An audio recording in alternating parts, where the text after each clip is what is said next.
Now, in the fifth and final section of our lecture, now we will go over some lab evaluations and treatment of acute infectious diarrhea. In this section, we will talk about the lab tests different which we can perform for the evaluation of the illness, and then the treatment, management of acute infectious diarrhea we will discuss in this section. So lab evaluation, non-inflammatory diarrhea mainly is self-limited. So usually is symptomatic treatment, empirically treatment of patient is treated empirically and symptomatically, and it's self-limited illness. Usually it takes its time and then patient feel better. So that's the non-inflammatory type of diarrhea. The pathogenic E. coli cannot be distinguished from normal flora. We said we have normal flora of the intestine. So E. coli cannot be differentiated. And remember, E. coli is the most common pathogenic organism associated with the diarrhea. It cannot be distinguished from normal flora. Cholera infections, stool culturing is done for the identification of cholera. We do this culture of the stool on selective media, which is thiosulfate citrate, bile salt, sucrose, and tellurite, toro chocolate, gelatin, agar. These are some selective media which are used for the culture of the cholera, Vibrio cholera. Next, microbial identification, detection of the rotavirus, again very important virus or common virus that can cause diarrhea, the identification of rotavirus. In stools, latex agglutination test is done. Identification of norovirus, another common virus, is reverse transcriptase polymerase chain reaction, specific antigen enzyme immunoassays. Then we have Giardia cyst or cryptosporidium identification, stool specimens, standard microscopy, and immunofluorescence-based rapid assay. So all these are different tests that can be performed for the identification of some common pathogenic microorganisms, rotavirus, norovirus, and we have Giardia cyst, which are the parasites, and then we have some common bacteria also. Then we mentioned that Vibrio cholerae needs the some special type of media for the culture of that bacteria. So these are some specific tests.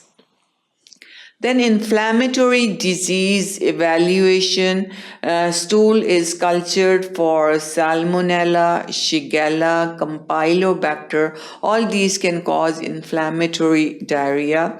Salmonella and Shigella are selected on McConkey agar. So this is the special media for Salmonella and Shigella, McConkey agar. Non-lactose fermenting colorless colonies are formed, grown on Salmonella, Shigella agar. In selenite enrichment broth, and inhibits most organisms. So the specific culture media required for Salmonella and Shigella is the McConkey agar. So all these are different features of the organism that can cause inflammatory disease. Then evaluation of nosocomial diarrhea. Focus on Clostridium difficile, Toxin A and B produced by the Clostridium difficile, rapid enzyme immunoassay, latex agglutination test, or polymerase chain reaction. Isolation requires inoculation and incubation at 42 degrees centigrade in microaerophilic atmosphere. So this is for the nosocomial diarrhea, and this is caused by the Clostridium difficile, and it produces toxin which is A and B, and some tests are rapid immunoassay, latex agglutination, and isolation require inoculation. That's how we identify the nosocomial infection. Lab evaluation for E. coli, that's very common organism causing the diarrhea.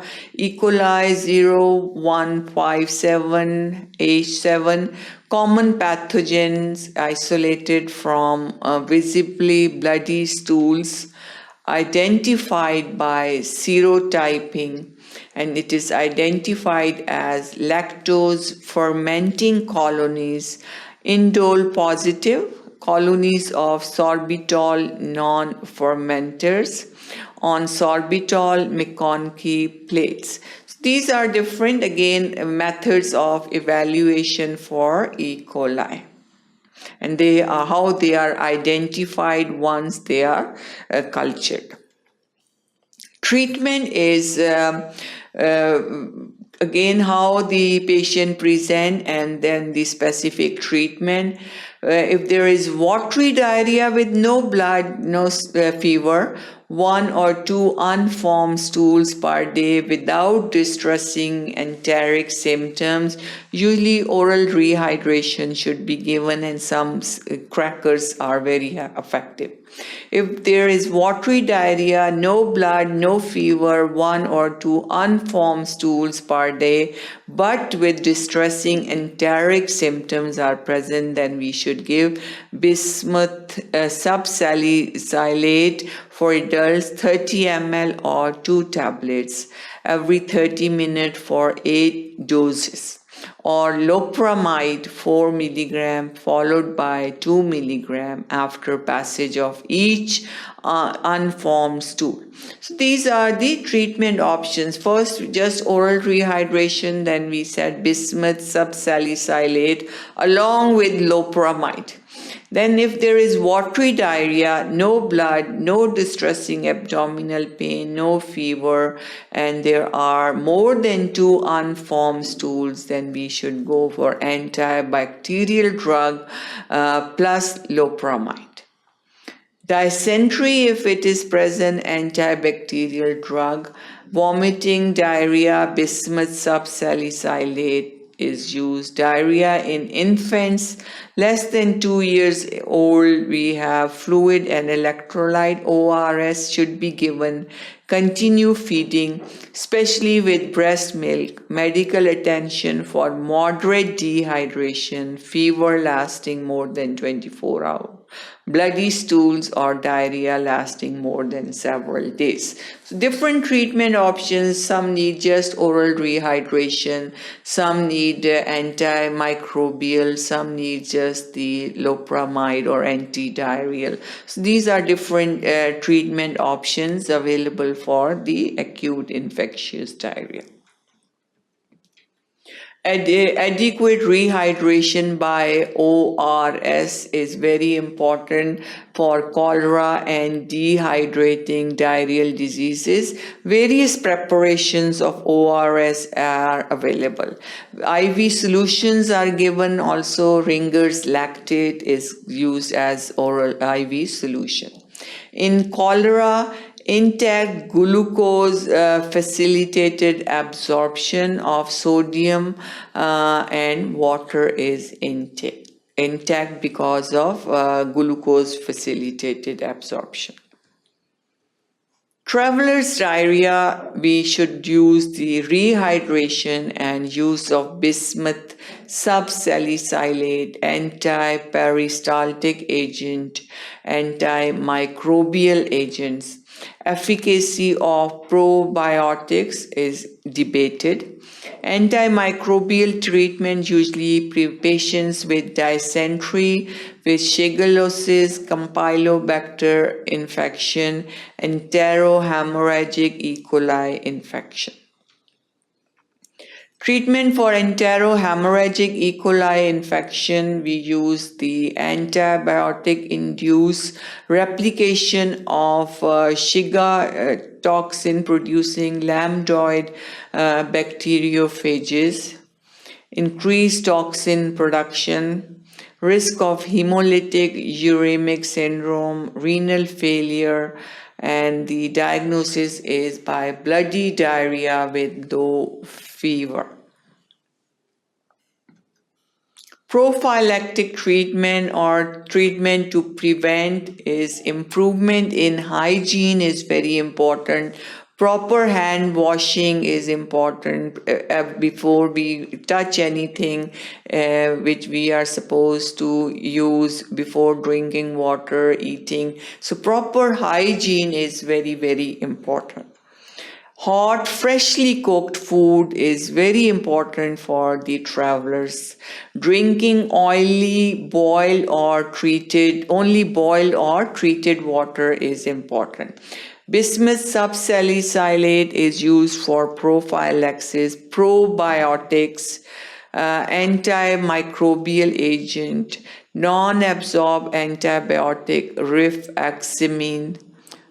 Vaccinations is important, usually recommended for people who are traveling to the Asian countries, and vaccination is against Salmonella typhi is recommended. So that concludes our lecture, which was acute infectious diarrhea. We talked it in detail and tried to discuss about every aspect of acute infectious diarrhea. Thank you for watching sqadia.com.